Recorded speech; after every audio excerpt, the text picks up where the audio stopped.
Ember, Chapter 7. A Message Full of Holes. It was the printing that sparked Lena's curiosity. It was not the handwriting, or if it was the neatest, most regular handwriting she had ever seen. It was more like the letters printed on cans of food or along the sides of pencils. Something other than a hand had written those words. A machine of some kind. This was the writing of the builders. And so this piece of paper must have come from the builders too. Lena gathered up the scraps of paper from the floor and gently pried open Poppy's fists and mouth to extract the crumpled wads. She put all this into the dented box and carried it to her room. That evening, Granny and the baby were both asleep by a little after 8. Lena had nearly an hour to examine her discovery. She took the scraps from the box and spread them out on the table in her bedroom. The paper was thick. At each torn edge was a fringe of tangled fibers. There were many little pieces and one big piece with so many holes that it was like lace. The chewed bits were beyond saving. They were almost a paste. But Lena spread out the big lacy piece and saw that on one edge of it, which was still intact, was a column of numbers. She collected all the dry scraps and puzzled over them for a long time, trying to figure out where they fit into the larger piece. When she had arranged them as well as she could, this was what she had.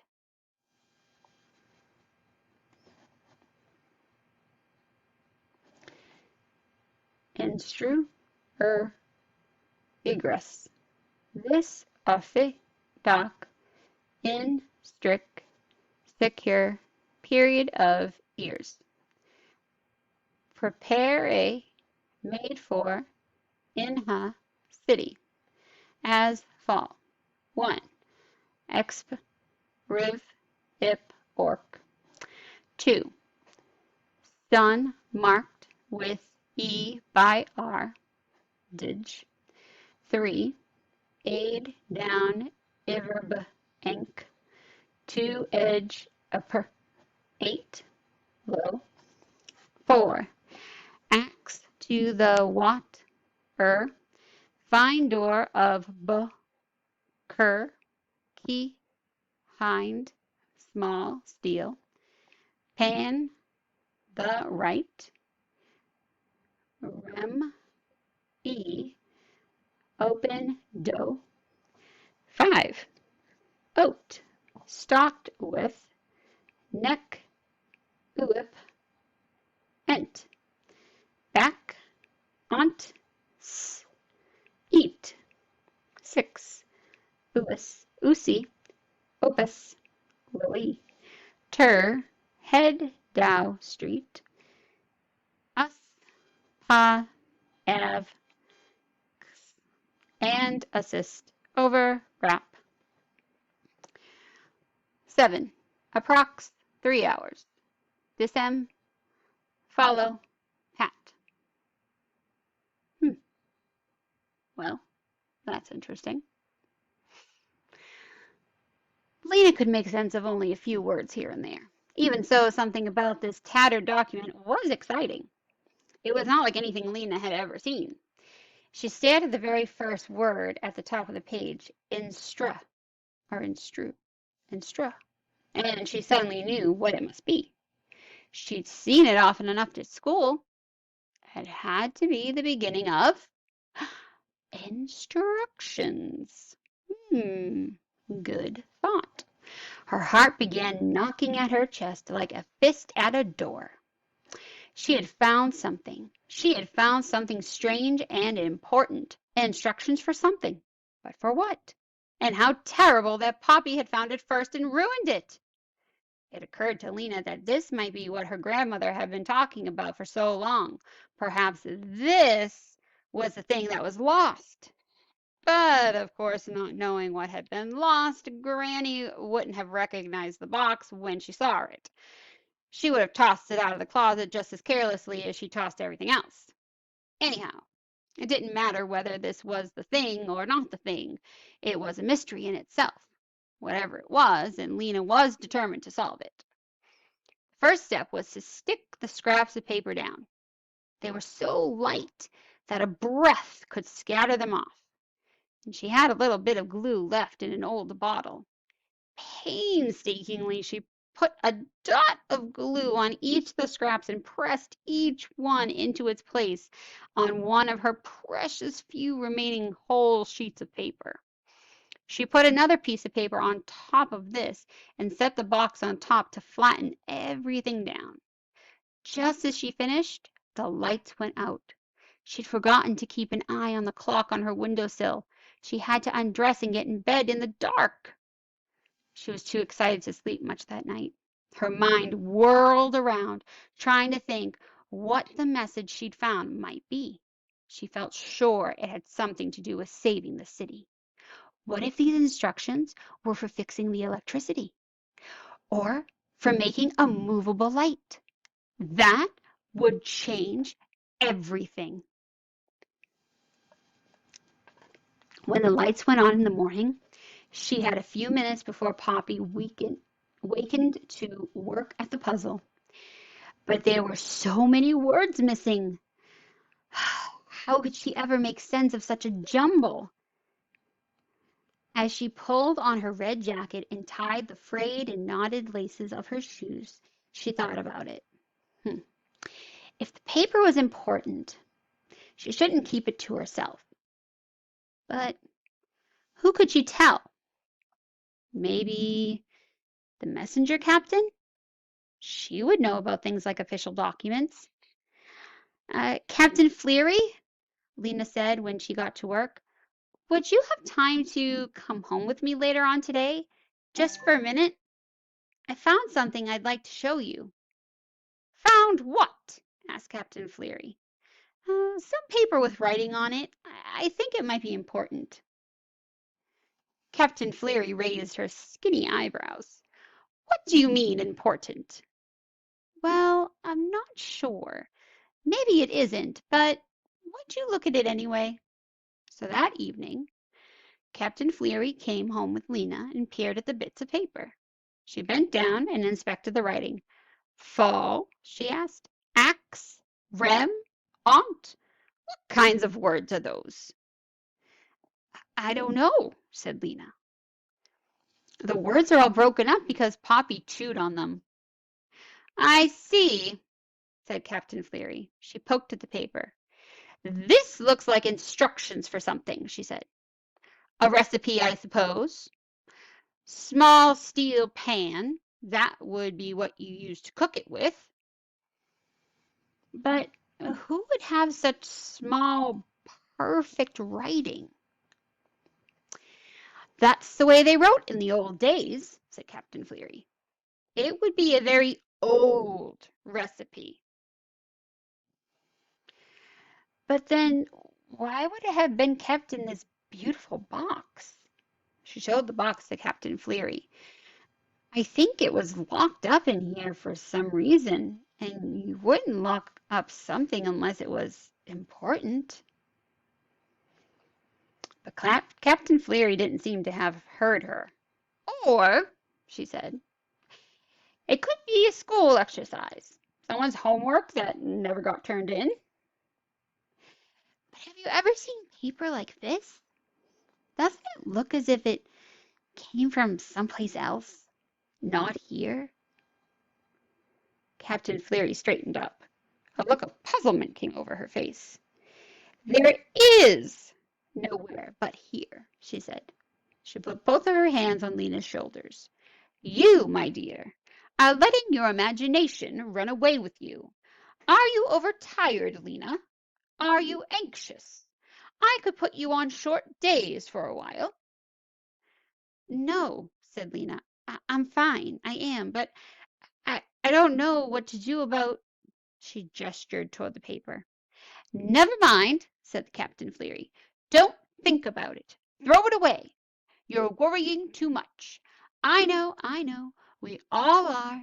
There's so much to worry about. But we mustn't let it unsettle us. She gave Lena a long look. Her eyes were the color of dishwater. "Help is coming," she said. "Help?" "Yes, coming to save us." "Who is?" Captain Fleury bent down and lowered her voice as if telling a secret. "Who built our city, dear?" "The builders," said Lena. "That's right. And the builders will come again and show us the way." "They will?" "Very soon," said Captain Fleury. "How do you know?" Captain Fleury straightened up again and clapped a hand over her heart. "I know it here," she said, "and I have seen it in a dream. So have all of us, all the believers." So that's what they believe, Lena thought. And Captain Fleury is one of them. She wondered how the captain could feel so sure about it, just because she's seen it in a dream. Maybe it was the same for her as the sparkling city was for Lena. She wanted it to be true. The captain's face lit up. "I know what you must do, dear. Come to one of our meetings. It will lift your heart. We sing." "Oh," said Lena, "thank you, but I'm not sure. Maybe sometime." She tried to be polite, but she knew she wouldn't go. She didn't want to stand around waiting for the builders. She had other things to do. Captain Fleury patted her arm. "No pressure, dear," she said. "If you change your mind, let me know. But take my advice. Forget about your little puzzle project. Lie down and take a nap. Clears the mind." Her narrow face beamed kindness down on at Lena. "You take tomorrow off," she said. She raised a hand goodbye and went down the stairs. Lena took advantage of her day off to go to the supply depot to see Lizzie Biscoe. Lizzie was quick and smart. She might have some good ideas. At the supply depot, crowds of shopkeepers stood in long, disorderly lines that stretched out the door. They pushed and jostled and snapped impatiently at each other. Lena joined them, but they seemed so frantic that they frightened her a little. They must be very sure now that supplies are running out, she thought, and they're determined to get what they can before it's too late. When she got close to the head of the line, she heard the same conversation several times. "Sorry," the clerk would say when the shopkeeper asked for 10 packets of sewing needles, or a dozen drinking glasses, or 20 packages of light bulbs. "There's a severe shortage of that item. You can only have one." Or else the clerk would say, "Sorry, we're out of that entirely." Forever? Forever. Lena knew that it hadn't always been this way. When Ember was a young city, the storerooms were full. They held everything the citizens could want. So much it seemed the supplies would never run out. Lena's grandmother had told her that school children were given a tour of the storerooms as part of their education. They took an elevator from the street level to a long curving tunnel with doors on both sides and other tunnels branching off it. The guide led the tour down the long passages, opening one door after another. "This area," he would say, "is canned goods. Next we come to school supplies. And around this bend we have kitchenware. Next come carpentry tools." At each door the children crowded against each other to see. Every room had something different," Granny told Lena.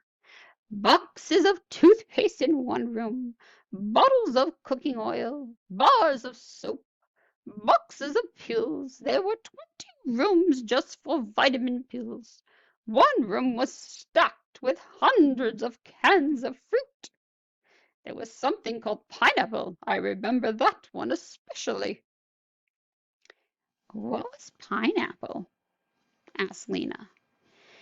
"It was yellow and sweet," said Granny, with a dreamy look in her eyes. "I had it 4 times before we ran out of it." But these tours had been discontinued long before Lena was born. The storerooms, people said, were no longer a pleasure to look at. Their dusty shelves stood mostly empty now, It was rumored that in some rooms nothing was left at all. A child seeing the rooms where powdered milk had been stored, or the rooms that stored bandages, or socks, or pins, or notebooks, or most of all the dozens of rooms that had once held thousands of light bulbs, would not feel, as earlier generations of children had, that Ember was endlessly rich. Today's children, if they were to tour the storerooms, would feel afraid. Thinking of all this, Lena waited in the line of people at Lizzie's station, and when she got to the front, she leaned forward with her elbows on the counter and whispered, "Lizzie, can you meet me after you're through with work? I'll wait for you right outside the door." Lizzie nodded eagerly. At 4 o'clock, Lizzie came trotting out the office door, and Lena said to her, "Will you come home with me for a minute? I want to show you something." "Sure," said Lizzie. And as they walked, Lizzie talked. "My wrist is killing me from writing all day," she said. "You have to write in the tiniest letters to save paper. So I have a terrible cramp in my wrist and my fingers, and people are so rude. Today they were worse than ever. I said to some guy, 'You can't have 15 cans of corn. You can only have 3.'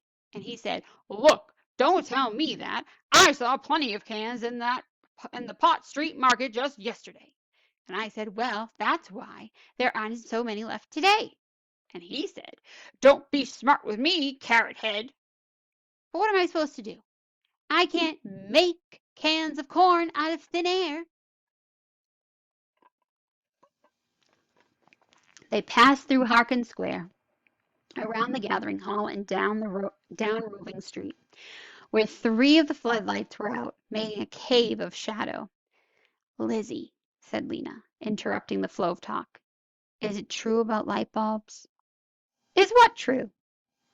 "That there aren't very many left?" Lizzie shrugged. "I don't know. They hardly ever let us go downstairs into the storerooms. All we see are the reports the carriers turn in. How many forks in room 1146? How many doorknobs in 3291?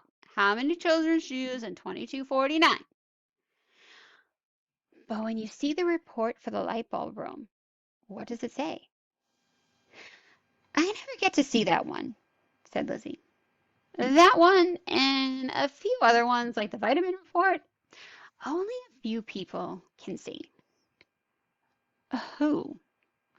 "Oh, the mayor, of course, and old Flabface." Lena looked at her questioningly. "You know, Farlow Batten, the head of the storerooms?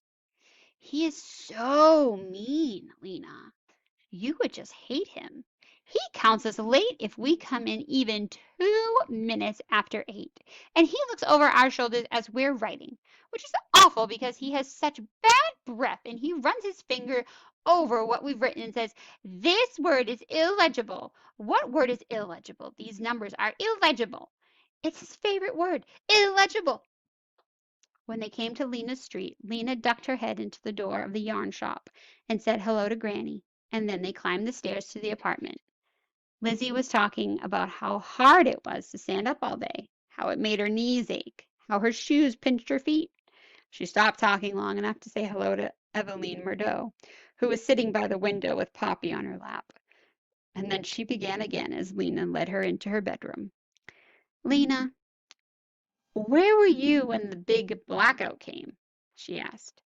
But she went right on without waiting for an answer. "I was at home, luckily, but it was scary, wasn't it?"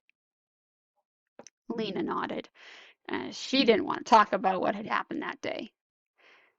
"I hate those blackouts," Lizzie went on. "People say there's going to be more and more of them, and that someday—" She stopped, frowned, and started again. "Anyway, nothing bad happened to me. After that, I got up and figured out a whole new way to do my hair." It seemed to Lena that Lizzie was like a clock wound too tightly and running too fast. She'd always been a little like this way, but today was more so than ever.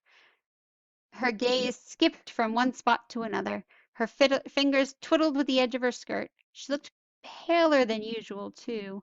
Her freckles stood out like little smudges of dirt on her nose. Lizzie, said Lena, beckoning toward the table in the corner of her room, I want to show you. But Lizzie wasn't listening. You're so lucky to be a messenger, Lena, she said. Is it fun? I wish I could have been one. I would have been so good at it. My job is so boring. Lena turned and looked at her. Isn't there anything you like about it? Lizzie pursed her lips in a tiny smile and looked sideways at Lena. There's one thing, she said. What? I can't tell you. It's a secret. Oh, said Lena. Then you shouldn't have mentioned it at all, she thought. Maybe I'll tell you someday, said Lizzie. I don't know. Well, I like my job, Lena said. But what I wanted to talk to you about was what I found yesterday. It's this. She lifted the box away and took up the piece of paper covering the patched together document. Lizzie gave it a quick look. Is it a message someone gave you that got torn up? No, it was in our closet. Poppy was chewing on it. That's why it's torn up. But look at the writing on it. Isn't it strange? Uh-huh, said Lizzie. You know who has beautiful handwriting? Mylabone, who works with me. You should see it. It got curly tails on the Y's and the G's and fancy loops on the capital letters. Of course, Flabface hates it. He says it's illegible. Lena slid the piece of paper back over the pasted down scraps. Sorry. She wondered why she had thought Lizzie would be interested in what she'd found. She'd always had fun with Lizzie, but their fun was usually with games, hide and seek, tag, the kind of games where you run and climb. Lizzie never had been much interested in anything that was written on paper. So Lena quietly put the document back in its place and sat down with Lizzie on the floor. She listened and listened until Lizzie's chatter ran down. I'd better go, Lizzie said. It was fun to see you, Lena. I miss you. She stood up. She fluffed her hair. What was it you wanted to show me? Oh, yes, the fancy writing. Really nice. Lucky you to find it. Come and see me again soon, all right? I get so bored in that office. Lena made beet soup for dinner that night, and Poppy spilled hers and made a red lake on the table. Granny stared into her bowl, stirring and stirring the soup with her spoon, but she didn't eat. She didn't feel quite right, she told Lena. After a while, she wandered off to bed. Lena cleaned up the kitchen quickly. As soon as her chores were out of the way, she could get back to studying her document. She washed Poppy's clothes, she sewed on the buttons that had come off of her messenger jacket, and she picked up the rags and sacks and boxes and bags that Granny had tossed out of the closet. By the time she had done all this and put Poppy to bed, she still had almost half an hour to study the fragments of paper. She sat down at her desk and uncovered the document. With her elbows on either side of it and her chin resting in her hand, she pored over it. Though Lizzie and Captain Fleary had paid it no attention, Lena still thought this torn-up paper must be important. Why else would it have been in such a cleverly fastened box? Maybe she could show it to the mayor, she thought reluctantly. She didn't like the mayor. She didn't trust him either. But if this document was important to the future of the city, he was the one who should know about it. Of course, she couldn't ask the mayor to come to her house. She pictured him puffing up the stairs, squeezing through the door, looking disapprovingly at the clutter in their house, recoiling from Poppy's sticky hands. No, it wouldn't do. But she didn't want to take her carefully patched together document to the gathering hall either. It was just too fragile. The best thing to do, she decided, was to write the mayor a note. She settled down to do this. She found a fairly unspoiled half piece of paper and using a plain pencil, she wasn't going to waste her colored ones on the mayor. She wrote, Dear Mayor Cole, I have discovered a document that was in the closet. It is instructions for something. I believe it is important because it is written in very old printing. Unfortunately, it got chewed up by my sister, so it was not all there, but you can still read some bits of it, such as marked with E, fine door of bow, small steel pan. I will show you this document if you want to see it. She folded the note in half and wrote Mayor Cole on the front. On her way to work the next morning, she took it to the gathering hall. No one was sitting at the guard's desk, so Lena left the note there, placed so that the guard would see it when he arrived. Then, feeling that she had done her duty, she went off to her station. Several days went by, and the messages Lena carried were full of worry and fear.